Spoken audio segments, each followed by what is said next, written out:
श्री अमरनाथ जी की पवित्र यात्रा 3 जुलाई से प्रारंभ होकर के 9 अगस्त रक्षाबंधन के दिन समाप्त होगी। कुल 38 दिन की यात्रा है। आप इस बात के भी गवाह हैं कि पिछले 3-4 वर्षों में यात्रा में श्रद्धालुओं की सुविधाओं की दृष्टि से निरंतर श्राइन बोर्ड ने, जम्मू कश्मीर प्रशासन ने प्रयास करके सुविधाओं का काफी विस्तार किया है। मोटे तौर पर आप में से अनेक लोग परिचित हैं कि दोनों जो रूट हमारे हैं वो बालटाल एक्सिस हो या चंदनबाड़ी पहलगांव एक्सिस हो, वो सड़क 4 फुट 5 फीट चौड़ी हुआ करती थी। कई वल्नरेबल स्पॉट्स थे। पिछले 2-3 वर्षों में अब लगभग वो सड़क 12 फीट चौड़ी बना दी गई है और जहां भी वल्नरेबल स्पॉट्स थे वहां क्रॉस बैरियर्स, मजबूत रेलिंग। तो एक तरह से जिन लोगों ने पहले यात्रा देखी है उस 4-5 फीट चौड़ी सड़क में ही यात्री भी चलता था, पालकी भी चलती थी, पोनी वाले भी चलते थे। बड़ी परेशानी होती थी और खासतौर से जब बरसात हो जाती थी तो लोगों के लिए बड़ा मुश्किल हो जाता था। तो उस दृष्टि से मैं कह सकता हूं कि लोगों को पिछले बार भी जो फीडबैक मिला था, यात्रियों से फीडबैक मिले, इसका सिस्टम पिछले 3 वर्षों से उन्होंने प्रारंभ किया था तो उसकी काफी अच्छी सराहना हुई थी। ये भी आप सबके ध्यान में है कि RFID बेस्ड ट्रैकिंग का सिस्टम 3 साल पहले स्थापित कर दिया गया और eKYC के बाद ही RFID कार्ड सभी श्रद्धालुओं को, माने यात्रियों को, सभी सर्विस प्रोवाइडर्स को दिया जाता है। लाइव फीड के लिए हाई क्वालिटी कैमरा भी पूरी तरह से लगाए गए हैं। Integrated command and control centre एक राजभवन में चलता है और दूसरा पुलिस का एक सेंटर है जो निरंतर चलता रहता है।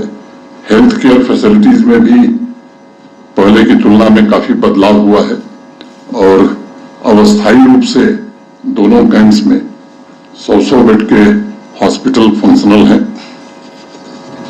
पावर सप्लाई के इंफ्रास्ट्रक्चर की मैं बात करूं तो पहले वहां ग्रिड पावर नहीं थी, अब बालटाल एक्सिस से पूरी तरह से ग्रिड पावर है और जो दूसरा रूट है पहलगांव चंदनबाड़ी वाला, वहां भी पंचतरनी तक, होली केप से पंचतरनी तक ये ग्रिड पावर उपलब्ध करा दी गई है। जो शेष हिस्सा है मैं उम्मीद करता हूं कि इस वर्ष उसकी भी स्वीकृति हो जानी चाहिए। स्वच्छता के मामले में भी उपलब्धियां मैं कहूं कि उल्लेखनीय रही हैं। पहले श्राइन बोर्ड ही स्वच्छता अभियान या स्वच्छता का काम देखता था। अब जम्मू कश्मीर का जो रूरल डेवलपमेंट डिपार्टमेंट है और अर्बन डेवलपमेंट डिपार्टमेंट, ये अपनी अपनी एरिया में पूरी तरह से स्वच्छता के काम से जुड़े रहते हैं और अब तो पिछले 2 वर्षों से कचरा मुक्त और सस्टेनेबल तीर्थ यात्रा यानी 0 लैंडफिल का लक्ष्य हासिल किया गया। अनेक प्रकार की अन्य सुविधाएं भी यात्रियों के लिए प्रारंभ की गई हैं, चाहे सूरैक हो, क्लॉक रूम हो, हेलमेट का डिस्ट्रीब्यूशन हो, ई-रिक्शा की भी सुविधा प्रदान की गई है और जो पशु हमारे या घोड़े या खच्चर जो चलते हैं उनके लिए पिछले साल से चारा की भी मुफ्त व्यवस्था की गई है। पवित्र गुफा पर प्रसाद के लिए सेल्स काउंटर बनाए गए हैं। खराब मौसम में भी यात्री ठीक से रह सकें, इसके लिए अस्थायी रूप से यात्री निवास का निर्माण भी दोनों स्थानों पर हो रहा है। हम उम्मीद कर रहे थे कि इस साल 30 जून तक पूरा हो जाएगा, लेकिन मुझे कुछ किन्हीं परिस्थितियों में 15 दिन काम बंद हो गया। मैं उम्मीद करता हूं कि बालटाल में तो लोग रुक पाएंगे। मुनवान में काम पूरा 100% नहीं हो पाएगा, लेकिन मेजर पोर्शन उसका भी पूरा हो जाएगा। मुनवान कैंप में जाते समय जो कन्वॉय हमारी आती थी जम्मू से, एक परेशानी होती थी कि 2 बार उनकी चेकिंग करनी पड़ती थी।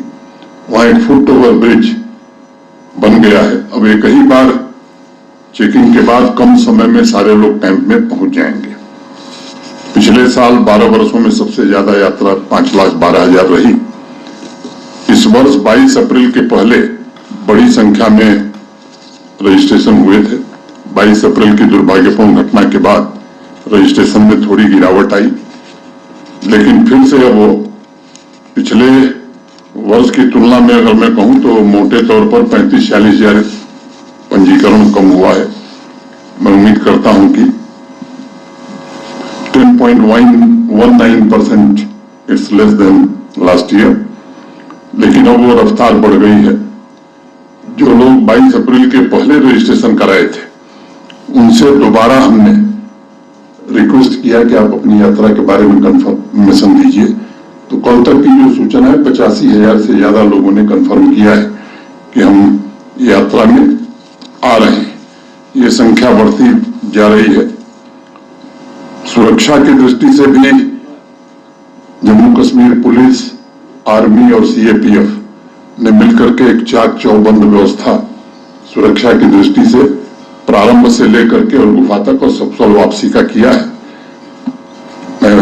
चाहे वो एरिया डोमिनेशन हो, एमआरटीज की संख्या हो, 3 टियर सिक्योरिटी बेस कैंप में लगाई गई हो, या डिप्लॉयमेंट का जहां तक सवाल है तो जेके पुलिस के भी ऑफिसर्स पहले की तुलना में ज्यादा डिप्लॉय हुए हैं। सीएपीएफ की कंपनी भी पहले की तुलना में ज्यादा है, और मैं कह सकता हूं मॉक ड्रिल इन लोगों ने अपनी पूरी कर ली है। इसके साथ साथ टूरिस्ट स्पॉट्स की सिक्योरिटी को भी सुरक्षा बलों ने काफी बढ़ाया है। तो मैं कह सकता हूं कि सर्विस प्रोवाइडर से लेकर के हर व्यक्ति का वेरिफिकेशन का काम भी मोटे तौर पर पूरा कर लिया गया है।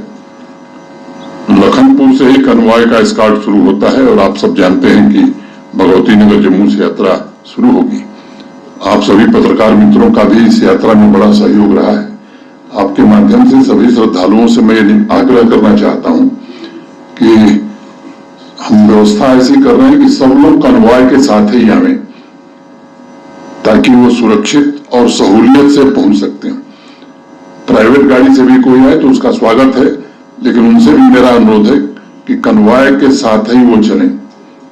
दूसरा, कई कारणों से विचार करके इस बार हेली सर्विस को बंद कर दिया गया है और इसलिए हेली सेवाएं इस बार नहीं चलेंगी। कई नए इनिशिएटिव भी लिए गए हैं जिसके बारे में आप जब पूछेंगे तो मैं बताऊंगा, लेकिन यात्रियों का इंश्योरेंस हो या पोनी वालों का, पिट्ठू वालों का इंश्योरेंस हो, ये सब श्राइन बोर्ड और प्रशासन मिलकर कराता है।